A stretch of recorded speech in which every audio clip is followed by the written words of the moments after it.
School ছাত্রী ধর্ষণের প্রতিবাদে খাগড়াছড়িতে অনির্দিষ্টকালের সড়ক অবরোধ চলছে। তুলে নেয়নি স্থানীয় সংগঠনগুলো।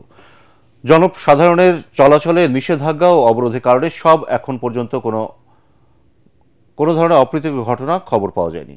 এদিকে পরিস্থিতি নিয়ন্ত্রণে খাগড়াছড়ি পৌরসভা, সদর উপজেলা ও গুইমারায় অনির্দিষ্টকালের জন্য ১৪৪ ধারা বহাল রেখেছে প্রশাসন। তবে গতকাল পিকেটারদের সড়কে দেখা গেলেও আজ তা চোখে পড়ছে না। তবে জেলা শহর সহ আশপাশ এলাকায় নিরাপত্তা ব্যবস্থা জোরদার করা হয়েছে। সেনাবাহিনী টহলের পাশাপাশি ৭ প্লাটুন বিজিবি মোতায়েন রয়েছে।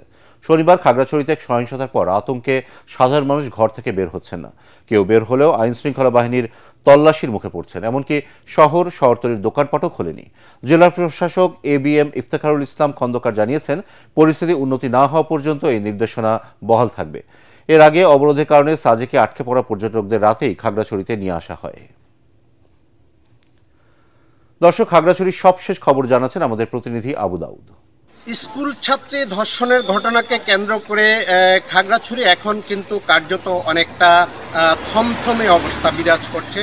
আপনি জানেন যে গতকাল এই ধর্ষণ ঘটনার প্রতিবাদে যে সকাল সন্ধ্যা সড়ক অবরোধ ডাকা হয়েছিল যুগ্ম ছাত্র জনতার ব্যানারে, সেটি কিন্তু পরবর্তীতে অনেকটা সহিংসতায় রূপ নেয়। বিভিন্ন ব্যবসা প্রতিষ্ঠানে হামলার ঘটনা ঘটে। বেশ কয়েকজন পাল্টা হামলার ঘটনায়, ধাওয়া পাল্টা দেওয়ার ঘটনায় বেশ কয়েকজন আহত হয়েছে। তাদেরকে খাগড়াছড়ি সদর হাসপাতালে চিকিৎসা দেওয়া হয় এবং একজনকে উন্নত চিকিৎসার জন্য চট্টগ্রামও প্রেরণ করা হয়েছে। তো আজ মূলত সড়ক অবরোধ চলছে দ্বিতীয় দিনের মতো। সড়ক অবরোধে গতকাল যেমনটা দেখা গিয়েছিল পিকেটারদের, আজকে তেমনটা দেখা যায়নি। তবে দূরপাল্লার সব ধরনের যানবাহন চলাচল বন্ধ রয়েছে। আভ্যন্তরীণ সড়কও কোনো গাড়ি চলছে না। এমনকি আমি এখন দাঁড়িয়ে আছি শহরের প্রাণকেন্দ্র শাপলা চত্বরে, এখনও কিন্তু দেখছেন কোনো মানুষজন নেই।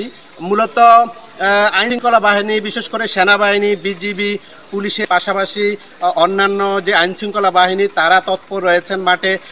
অপ্রয়োজনে কাউকে ঘর থেকে বের হতে দিচ্ছেন না। বলা যায় এখন নিরাপত্তার চাদরে ঢেকে ফেলা হয়েছে খাগড়াছড়িতে।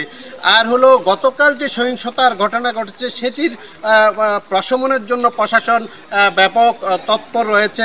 তবে পরিস্থিতির তেমন একটা উন্নতি হয়নি। মানুষের মধ্যে এখনও আতঙ্ক বিরাজ করছে।